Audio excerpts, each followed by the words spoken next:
1 નો ઘન 1, 2 નો ઘન 8, 3 નો ઘન.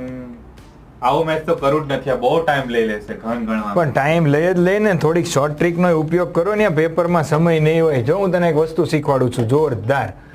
સતત સંખ્યા છે, એનો ઘન પૂછ્યો હોય ને ત્યારે કઈ નહીં કરવાનું, સતત સંખ્યાનો સરવાળો કરીને એનો વર્ગ કરવાનો. જો હું તને કહું 1 ને 2 3, 3 નો વર્ગ 9. આ એનો જવાબ જો ચેક કરાવો. 1 નો ઘન 1 વત્તા 2 નો ઘન 8, 1 ને 8 થઈ જાય 9. 9 થઈ. હવે જો અહીંયા આગળ 1 નો ઘન 2 નો ઘન 3 સતત સંખ્યાનો ઘન છે, તો 3 ને 2 5, 5 ને 1 6, તો તારે 6 નો વર્ગ કરવાનો. કેટલો જવાબ આવ્યો?